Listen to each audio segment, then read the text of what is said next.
Welcome back to 21PilotsCast. Yeah, today it's me, your host, Tyler. And me, Jared Leto Joker, the other member of 21 Pilots. Yeah, today we're gonna make an original song using this beat. Yeah, I'm sad. I'm sad inside and I'm really, really sad, okay? And all my fans are 13. Hell yes. But they buy our merch. Thanks, fans. Thank you. Thank you so much for listening to 21PilotsCast, and welcome back to Jokecast, the only podcast on the internet that loves jokes. The only one. The only one that loves jokes. The best joke. Yeah. Hey, June. Hey, Vivian. You wanna rate some jokes? I would love nothing more. All right. It's time to get back into... It's time to get funky. The jokes. The jokes. All right. We're all about the jokes. Oh, that's too loud. Oops. Okay. I have a joke that was told to me verbally by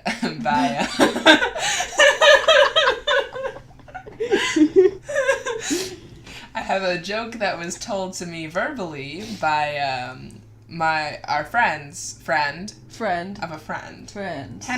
Henry.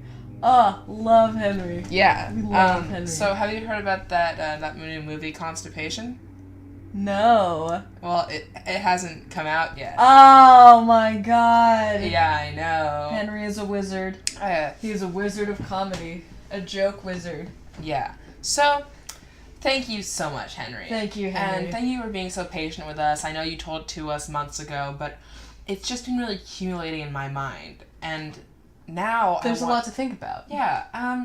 So this joke, I want to say it's a joke of class. Mm-hmm. Truly. Of funniness. Mm-hmm. Very high caliber joke.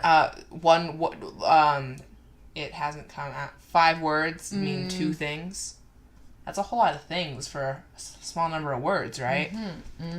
So, what do you think this joke truly means? I think that this joke is a direct attack on the movie industry and just the kind of quantity over quality kind of aim that Hollywood has taken in the past 10 or 20 years. I know a lot about film. Yeah. I know a lot about film. I have seen many movies. I watch Film Theory by Matt Pat. We are big consumers of film theory here on Jokecast. Oh, yeah. Love that.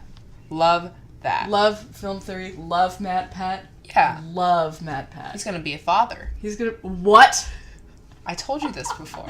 You might have. I think that maybe I blocked it out of my mind out of sheer Dad Pat. Excitement.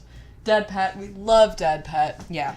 Anyway, I think there's an added layer. We're film buffs, but also, in different countries, movies come out at different times. A lot of movies are, made to release in large quantities in the United States. Hollywood is in the United States, but these movies don't come Hollywood out... is in the United States. Welcome back to Geography Cast. But...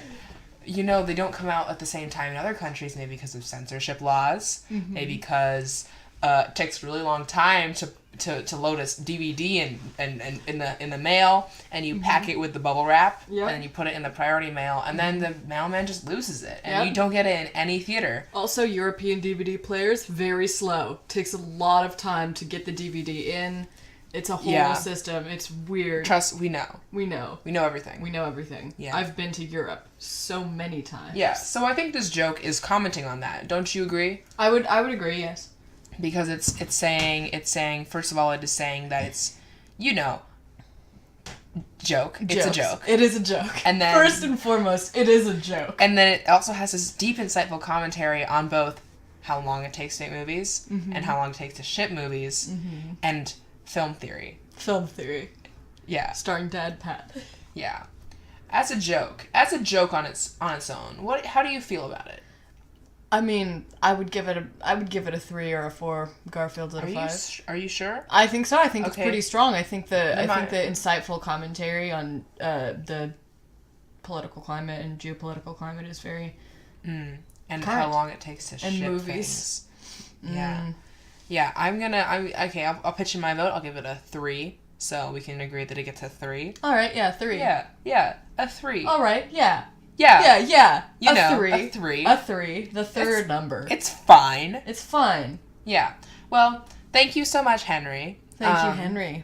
Now, as a reminder, we are still doing the hashtag brisp iced tea in a bowl challenge to those who want their jokes for sure featured on the show. Mm-hmm. You know, because you may submit jokes to us. Mm-hmm. Would you like to say how you can submit jokes to us? You can DM your jokes to us. Our Instagram is Jokecast Official. That is JOKECASTOFFICIAL on Instagram. And our Twitter is Real Jokecast at REALJOKECAST. Real Jokecast.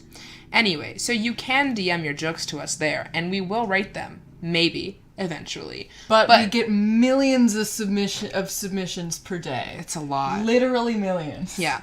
But if you want to streamline that process, you can always do the hashtag brisp iced tea in a bowl challenge, which is detailed in the previous episode. But essentially what you do is you take a photo of yourself pouring brisp iced tea into a bowl. America's favorite iced tea brand, Brisp Iced Tea. They're both of our sponsors. Mm-hmm. And you do that, and you tag us in it, and you either DM us a joke, or you submit the joke in your caption, and we will look at it immediately.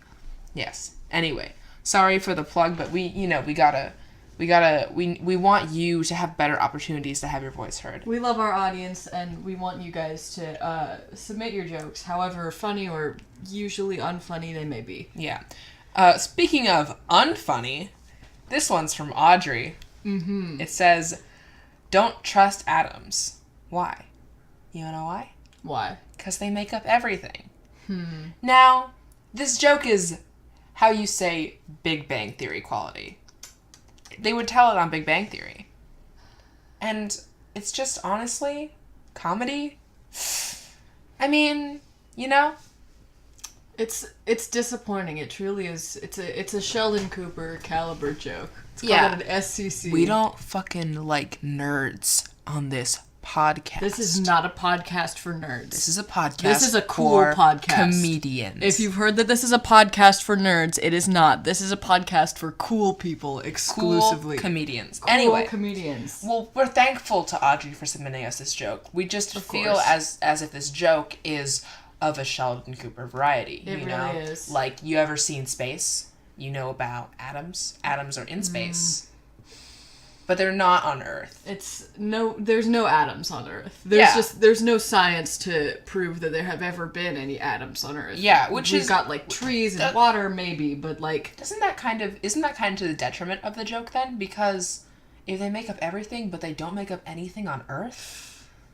So we've got an factually inaccurate joke here on Jokecast. So I think by default we have to give this at least a 0. If not lower. I just love our fans, and I love that they're supporting us, and for that, I can't give it lower than a 0. I suppose so. I suppose that's true. Because sometimes the jokes are bad when they're stolen, and we give them negative scores, but I really think that this one is just a flat 0. I don't think it's any worse or any better. I can respect that. Yes. All right. Flat 0. Flat 0. Thank you so much. I have another joke. All right. Before you do your joke, could we potentially get a sponsor? Right of course.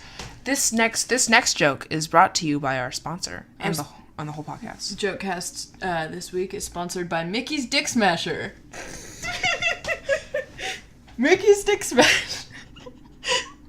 Mickey's Dick Smasher. Has been open for I would say about 1 year. It is of course the most popular roller coaster in the world.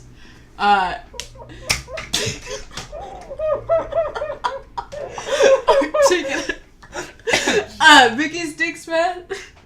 Mickey's Dick Smasher is a very popular American roller coaster, and it starts with, if I believe I'm correct, you can find this online, you can find tickets to it online. Of course.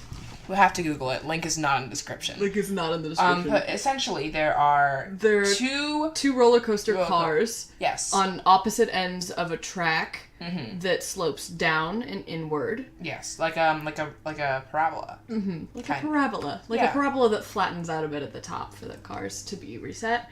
So kind of like a sine wave. A bit, yeah. Yeah. A bit like a sine wave. And the function of Mickey's Dick Smasher is that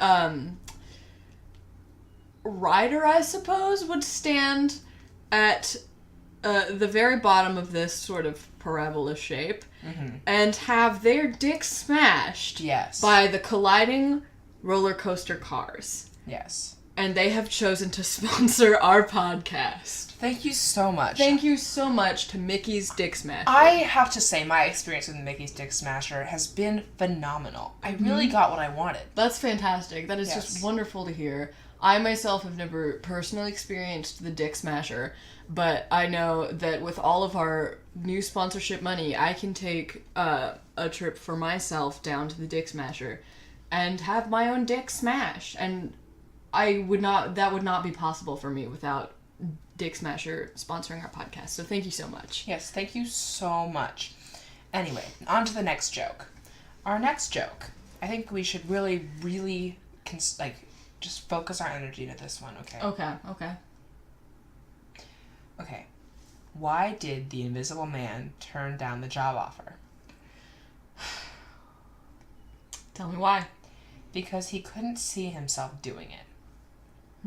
I think this is a commentary on just the amount of sorrow and uselessness millennials feel to get a job today. They feel like this impending sense of doom because it's so incredibly hard, as I've seen from many accounts online, and I just think that they're destroying every industry. Yeah.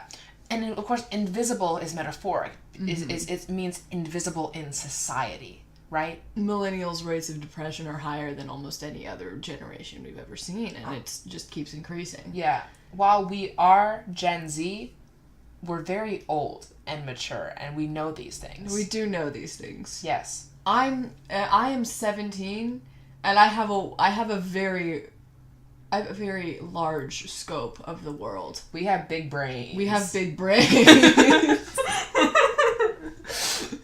Welcome back to Big Brain Cast. So I think that with this joke, why did the Invisible Man turn on the job offer? Because he couldn't see himself doing it. It's a commentary, like I said, about this person, this individual who is really all individuals in society who feel invisible because they cannot have their voices heard. They're turning down these jobs because it's not their passion. Their passion is something else, but it's competitive industry, or maybe it's art and you can't make any money doing it, or maybe their parents don't approve, and for that reason they can't see themselves doing a regular job because the job they want is just not there, and it's just so hard for them, and they feel invisible. It's a very bleak, very somber joke. What are we going to rate it? I would say perhaps... we really strive for depth on this channel. We really do. In our 20 years of Jokecast, we've honed in on the depth of a joke. Yeah, we really want to appreciate those who maybe can't. Don't have big brains like us. Don't have big brains. Are kind of stupid. Maybe don't have a $1 million recording studio that we will get back. We will get it back, yeah. Don't have amazing sponsors. And so we just want to enlighten people and really help them see the point of the joke. In this case, even though this joke is really deep, I can't rate it a 5. Because while it's just so wonderfully poetic, I would say, it doesn't add up to the average Garfield comic strip. I don't think that it does. I think that something is taken away by how bleak it is. I think that it's rare for Garfield comics to reach that level of pessimism and but it is wonderfully meaningful, so I can't give it a 3. So somewhere between over 3 and under 5. What would you give that?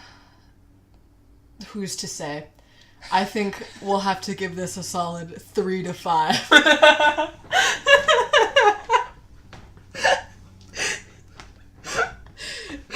Yes. A solid 3 to 5. 3 to 5. Garfields. All right. We have one more joke for today. the previous joke was also by Audrey. These ones are by Audrey. We pick a random person every time unless you do the hashtag brisp iced tea in a bowl. Hashtag brisp iced tea in a bowl is the only way to guarantee and solidify your spot on our podcast. Yes. Anyway, so this Audrey has commented that this next joke really pairs nicely with our previous joke. Mm-hmm. Are you ready? I'm prepared. Okay. I just got a job cleaning mirrors because I could really see myself doing it. Now, this is a joke about finding your passion, seeing yourself, you're not invisible, right? You are heard, you are seen, and your passion is cleaning mirrors, and it's what you want, and you do it. And I think that is a wonderful message. I think that's to do what you love. Do something in which you don't feel invisible. Am I wrong in this? Not at all. I think that it's a wonderful message. I think that it's very optimistic. I think that it's very akin to the works of Jim Davis in that way. And it's optimism and it's forward thinking. It's very bright. It's very light. It's very fresh in that way. Yeah. This is a joke of today. Yes. You are spot on. And I just want to thank you for putting into words what I could only think of. And I just shake my hand. Partner! Alright, so this one is essentially the opposite of our previous joke. It is optimistic, it is wonderful, it is just truly beautiful. What score would you give this? Well, now, as much as I love this joke, I feel that, as we have said, we strive for complexity of jokes on this show. I feel like perhaps the complexity isn't quite there, but it is so hopeful and so optimistic. I feel like I can't give it a 3 in good conscience, but I don't think I can give it a 5. So once again, we're at a crossroads of struggling to come up with any kind of rating between 3 and 5. As you said last time, I think I agree. This one could be a 3 to 5. All right, so we'll give this a 3 to 5 out of Garfield. They out of Garfield. 3 to 5 out of 5 Garfield. Yeah, I think these two are really polar opposites, but in a way, opposites attract and get the same score. All right. Well, that's all the jokes we have today. So, is there any last things you would like to say to this wonderful audience? Thank you all so much for continuing to support us here in our quest to regain the fame and the influence that we once held. We're currently working on getting our $1 million recording studio back, and of course our billions of fans worldwide. Thank you for sticking through this with us. Like, honestly, really, thank you so much. We couldn't do it without any of you. Yeah. Especially thank you to today's 2 wonderful people who submitted jokes. Henry and Audrey. We appreciate it so much. Thank you so much. And another thank you to our sponsor, Mickey's Dick Smasher. Thank you so much, Mickey's Dick Smasher. It is such an experience. Just thank you. Thank you, me. Thank you. All right, and also thank you for listening to 21PilotsCast. 21 Pilots out. Yeah. Yeah. Good night. Good night. We love you, Jared Leto.